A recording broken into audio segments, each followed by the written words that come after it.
What's up, guys? It's Lord Both here with another video, and Hollywood celebrities, as watered down as that word has become, have been melting down all week after the victory of Donald J. Trump in the election. Many of them were melting down immediately, and some of them it was a slow burn that they needed time to reflect and quietly come back to the stage. Some of them to this day have not come back to say anything after Kamala Harris's shellacking in the election. We really do need to do a wellness check on Rob Reiner, I feel.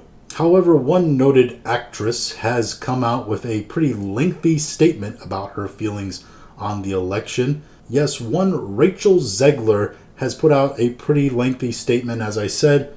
Let's take a look at what the Disney actress has to say.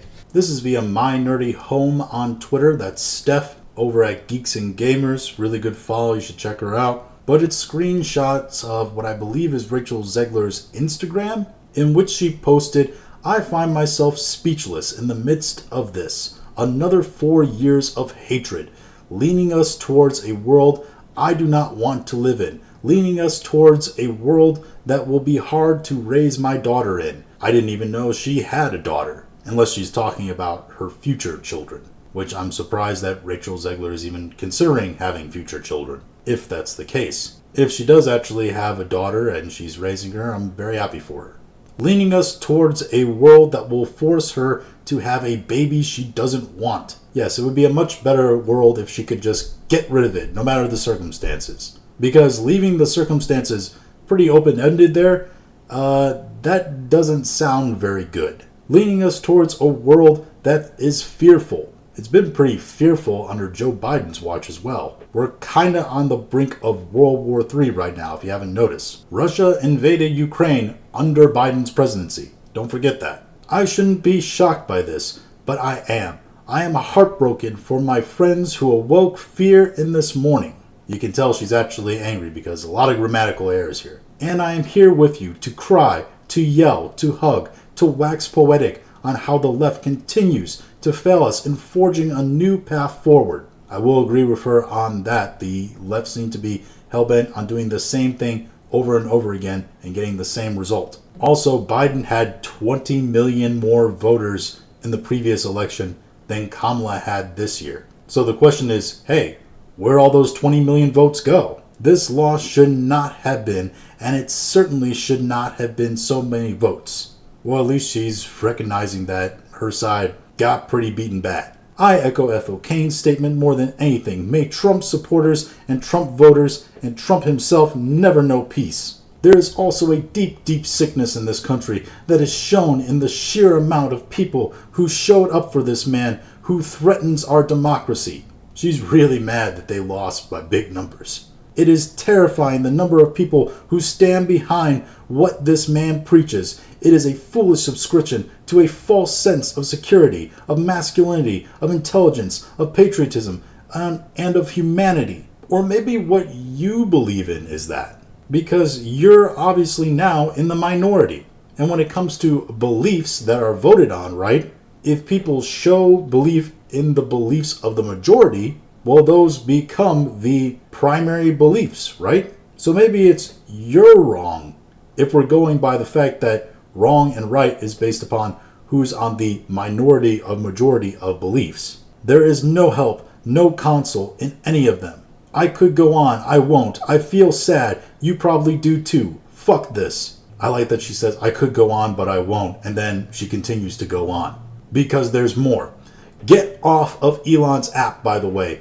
The fuck are you doing? They're eating you up on Twitter. I don't use that app for a reason. He helped get that man elected, and you're giving him business. Thanks for acknowledging the fact that Elon played a pretty vital role in getting Trump elected. Him keeping Twitter a free speech area and all that. And as you can see, keeping Twitter a free speech platform, everybody who was on Twitter knew probably the outcome of the election and how it was going to go.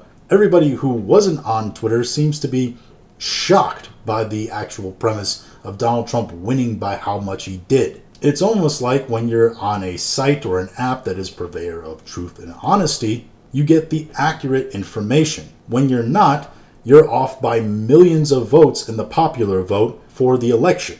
I was talking about finding catharsis in art. I don't care if you're gonna pick a fight with me. It's been done before. Find something real to be mad at today. There's plenty to go around. Okay, that's all. I'm going on stage for Act 2 now and need to get off my soapbox before I get too heated. That was you not being too heated? You just gave a 3-panel giant-ass soliloquy. Sending love to everyone who needs it today. May we all carry each other through the worst and hold these politicians accountable. Your Dem governors just got very important. They already were, but hey, follow your governors. Hold them accountable. Local government is where we will make real change. This is not the end, ever. I will love you through these 4 years the best I can. Fuck Donald Trump. 2 things there. Yes, your governors are very important. Red states already knew that from when our blue president tried to force people to get a jab. It was the Republican governors who sued the Biden administration along with the Daily Wire and other institutions and told them to go screw themselves. We're not going to force our people to take an injection, no matter what that injection is. And yes, I would agree with you that local government is really important and is where you make the most change. It's what's going to affect your daily life way more often. And it's also why a bunch of liberal attorney generals in California were ousted because they were soft on crime and the criminals and homeless are flooding the streets. And people, quite frankly, are tired of it. So even at the local government level, I would say the left is being rejected. Now here's the thing. You can agree with me and my politics, or you can agree with Rachel Zegler and her politics, or some variation in between, or not at all, whatever. To be quite honest, I don't really care. It's your opinion. You're allowed to have your own political beliefs and express them. The problem here is that Rachel Zegler is going on Instagram and spouting all this like she's done before, being hyper political and hyper overt about it, and she's seen absolutely no repercussions in terms of her job with Disney. Meanwhile, Gina Carano made one post on Twitter and she got fired immediately. So again, this is more evidence that there is actual prejudice in terms of hiring an employment basis when it comes to their stars and talent. And that prejudice is, if you're not left, you have to leave. And it's really bad for them because it's just going to make Gina's win in the lawsuit way more easier. So yeah, keep talking, Rachel. Give us more fuel for the fire. Not just politically speaking, but also legally speaking for people like Gina Carano. And not that she cares, but what does she think this is going to do for her fans? What does Disney think they gain by having a star that does this? Does she think that this is going to make Snow White any more palatable and a likely hit? But those are just my thoughts on all this. If you have your own thoughts, go ahead and leave them in the comments. If you liked this video, go ahead and like, share, and subscribe. If you didn't like this video, I appreciate you watching all of it, and we'll talk to you again later.